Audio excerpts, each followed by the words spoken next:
సూక్ష్మదర్శిని సినిమాని మరింత లోతుగా చూస్తే మన లైఫ్ స్కిల్స్ను మరింత మెరుగుపరుచుకోవడానికి దోహదపడే పాయింట్స్ కొన్నున్నాయి. అవేంటో ఓసారి చూద్దాం. Number 1, close observation. మన చుట్టూ ఉన్న విషయాలను మనం చాలా క్యాజువల్గా చూస్తాం, కానీ డీప్ అబ్జర్వేషన్ యొక్క ఇంపార్టెన్స్ ఏంటో నజ్రియా రోల్ ద్వారా అర్థమైపోయింది.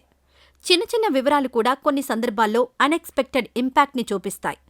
దొరికిన ప్రతి అవకాశాన్ని పరిశీలించి విశ్లేషిస్తే కొత్త పరిష్కారాలు దొరుకుతాయని ఓ టెక్స్ట్ బుక్ మాదిరే చాలా బాగా చూపించారు. Number 2, the power of curiosity and innovation.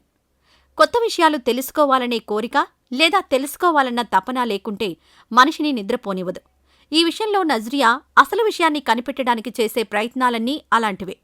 ఖాళీగా ఉండడం ఇష్టం లేక జాబ్ కోసం ఇంటర్వ్యూలు అటెంప్ట్ చేస్తూనే ఉంటుంది. తన పని తాను చూసుకుంటూనే పక్కింటి మనుషులను గమనిస్తుంది.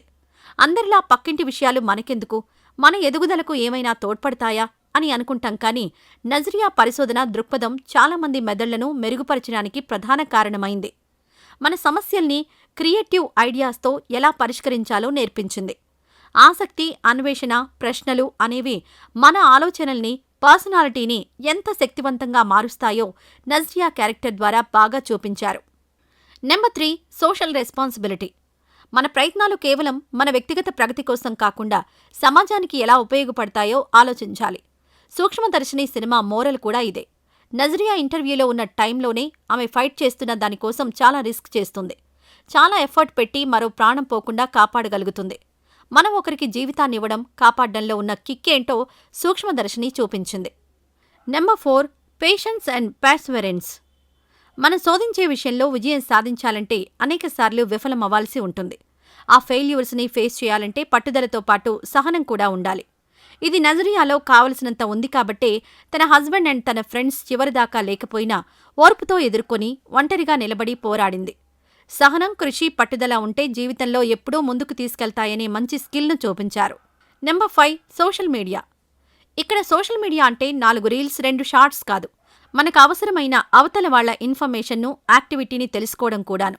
అమ్మ కోసం విదేశాల నుంచి వచ్చిన అమ్మాయి తిరిగి తన చోటుకు చేరిందా లేదా అనే విషయంలో నజ్రియా ఇన్వెస్టిగేషన్ లాజికలీ సూపర్. అప్పటి వరకు ఆడియన్స్ను డైవర్ట్ చేసే స్టోరీ లైన్ అంతా సోషల్ మీడియా దెబ్బతో దిమ్మ తిరిగే నిజాలు బయటపడ్డాయి. Number 6, making of cinema.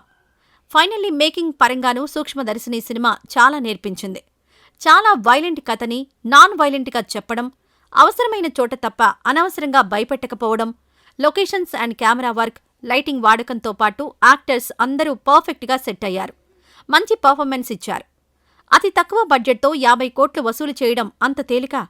So cinema నుంచి నేర్చుకోవడానికి ఇలా చాలా పాజిటివ్ విషయాలున్నాయి. ఒక్క ఇన్సిడెంట్తో సినిమానే తప్పుపట్టడం సరికాదు. సో వీడియో నచ్చితే ఓ లైక్ చేయండి. మరో మంచి వీడియోతో మీ ముందుంటాం.